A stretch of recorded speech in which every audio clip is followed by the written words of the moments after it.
Hello friends. आज हम लोग इस वीडियो में बात करेंगे आईपीसी 1860 और बीएनएस 2023 के सेक्शन के रिलेशंस के बारे में। ठीक है, तो इनके सेक्शन के बारे में जानेंगे और ये दोनों आपस में कैसे रिलेट करते हैं वो जानेंगे। तो देखिए, ये हमारी एक सीरीज़ है, ठीक है, जिसका ये पार्ट 1 है। ठीक, ऐसे ही हम लोग इसके कई सारे पार्ट बनाएंगे और सारे सेक्शन को समझेंगे बीएनएस के।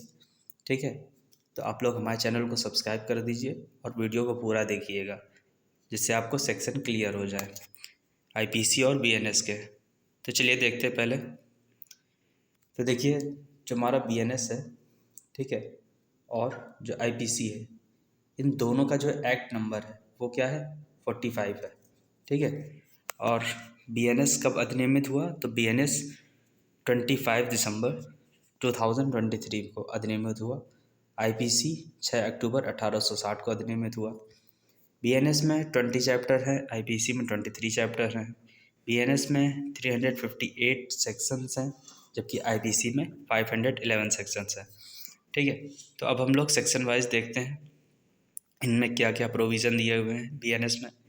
तो बीएनएस का जो फर्स्ट सेक्शन है, ठीक है, देखिए इस साइड ये बीएनएस के सेक्शन दिए हुए हैं। ठीक है,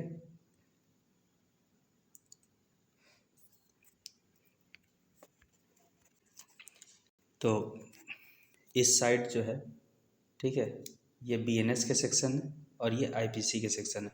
हम लोग बात करेंगे बीएनएस के सेक्शन के बारे में और आप लोग देख लीजिएगा कि आईपीसी के सेक्शन से किस प्रकार रिलेट करता है। तो देखिए, सेक्शन 1 में संक्षिप्त नाम और संहिता के प्रारंभ और लागू होने के बारे में बताया गया है। ठीक है, इसके बाद सेक्शन 2 जो है बीएनएस का, उसमें परिभाषाएं सारी बताई गई हैं। ठीक है, तो 2.1 में कार्य के बारे में बताया गया है। 2.2 में जीव जंतु के बारे में बताया गया है। 2.3 में बालक के बारे में बताया गया है। देखिए, आईपीसी में बालक के बारे में नहीं बताया गया है, इसलिए सेक्शन ब्लैंक है। देखिए, बालक क्या होगा, जो 18 वर्ष से कम आयु का होगा वो बालक होगा। ठीक है, सेक्शन 2.4 में कूटकरण के बारे में बताया गया है। सेक्शन 2.5 में न्यायालय के बारे में बताया गया है। सेक्शन 2.6 में मृत्यु के बारे में बताया गया है। सेक्शन 2.7 में बेईमानी के बारे में बताया गया है। सेक्शन 2.8 में दस्तावेज की परिभाषा है। सेक्शन 2.9 में कपट पूर्वक की परिभाषा है। सेक्शन 2.10 में लिंग की परिभाषा है। सेक्शन 2.11 में सद्भाव पूर्वक की परिभाषा है। सेक्शन 2.11 में सरकार की परिभाषा है। सेक्शन 2.13 में संश्रय की परिभाषा है।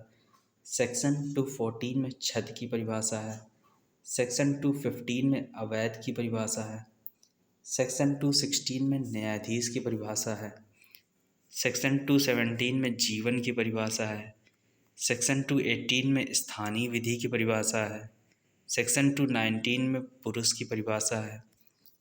सेक्शन 2.20 में वर्ष और मास की परिभाषा है। देखिए, वर्ष और मास मतलब महीना, ये दोनों कैसे कंपेयर करे जाएंगे, ग्रेगोरियन कैलेंडर यानी कि अंग्रेजी जो कैलेंडर होगा जो जनवरी फरवरी से, तो उसके अंतर्गत ये मास और वर्ष आएगा। इसके बाद 2.21 में जगम संपत्ति के बारे में बताया गया है। 2.22 में वचन के बारे में। 2.23 में शपथ के बारे में। 2.24 में अपराध के बारे में। 2.25 में लोभ के बारे में। सेक्शन 2 के 26 में व्यक्ति के बारे में बताया गया है। सेक्शन 2 के 27 में लोक के बारे में बताया गया है। सेक्शन 2 के 28 में लोक सेवक के बारे में बताया गया है। सेक्शन 2 के 29 में विश्वास करने का कारण बताया गया है। सेक्शन 230 में विशेष विधि के बारे में बताया गया है। सेक्शन 231 में मूल्यवान प्रतिभूति के बारे में बताया गया है। सेक्शन 232 में जलयान के बारे में बताया गया है।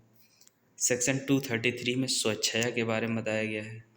सेक्शन 234 में विल यानी कि वसीयत के बारे में बताया गया है। ठीक है, सेक्शन 235 में महिला के बारे में बताया गया है। सेक्शन 236 में सदोष अभिलाभ के बारे में बताया गया है। सेक्शन 237 में सदोष हानि के बारे में बताया गया है। सेक्शन 238 में सदोष अभिलाभ प्राप्त करना और सदोष हानि उठाना दोनों के बारे में बताया गया है। सेक्शन 239 में ऐसे शब्दों के बारे में बताया गया है जो कि परिभाषा में परिभाषित नहीं, जो कि इस अधिनियम में परिभाषित नहीं किए गए हैं। ठीक है, इसके बाद चलते हैं सेक्शन 3 में।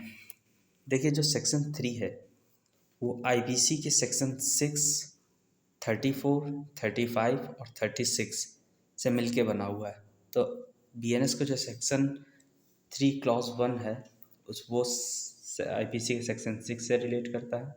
ठीक है, और जो 35 है ये 34 से रिलेट करता है, जो 36 है ये 35 से रिलेट करता है, जो 37 है ये 36 से रिलेट करता है। अब इसमें प्रोविज़न क्या है, तो इसमें है कि साधारण स्पष्टीकरण के बारे में बताया गया है। संहिता में की परिभाषाओं का अपवादों के अध्ययन समझा जाना, समान आशय को अग्रसर करने में कई व्यक्तियों द्वारा किए गए कार्य, जबकि ऐसा कार्य इस कारण आपराधिक है कि वह आपराधिक ज्ञान या आशय से किया गया है, अंशतः कार्य द्वारा और अंशतः लोभ द्वारा कारित परिणाम। ठीक है, तो ये सारा प्रोविज़न सेक्शन 3 में दिया गया है। इसके बाद सेक्शन 4 में दंड के बारे में बताया गया है। देखिए हमारे जो आईपीसी थी उसमें 5 प्रकार के दंड बताए गए थे सेक्शन 53 में, जबकि बीएनएस में 6 प्रकार के दंड बताए गए हैं।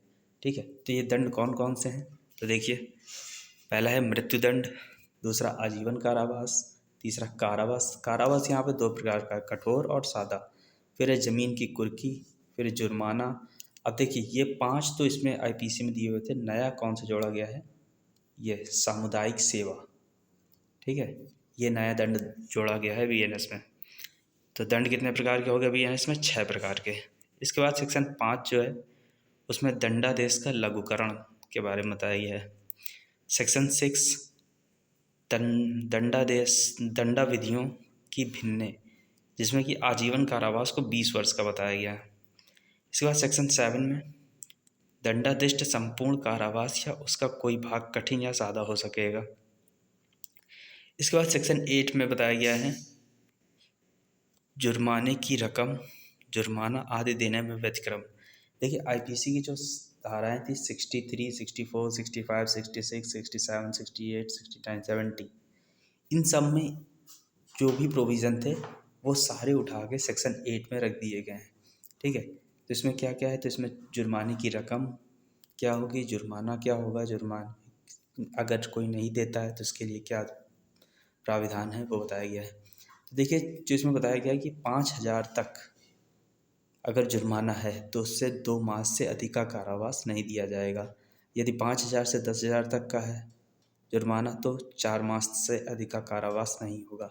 किसी अन्य दशा में 1 वर्ष से अनधिक कारावास नहीं होगा।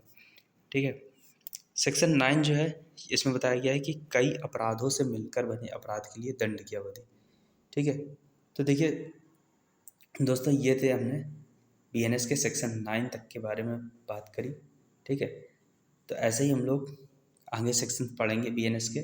ठीक है, आईपीसी से कंपेयर करके। ये हमारा पार्ट 1 था। आप लोग हमारे चैनल को सब्सक्राइब कर दें, खूब सारा प्यार दें, लाइक करें, तो हम लोग आगे वीडियो ऐसे ही लाते रहेंगे और आपको इसके अगले पार्ट के बारे में नोटिफिकेशन के लिए बेल आइकन ज़रूर दबा दें। धन्यवाद।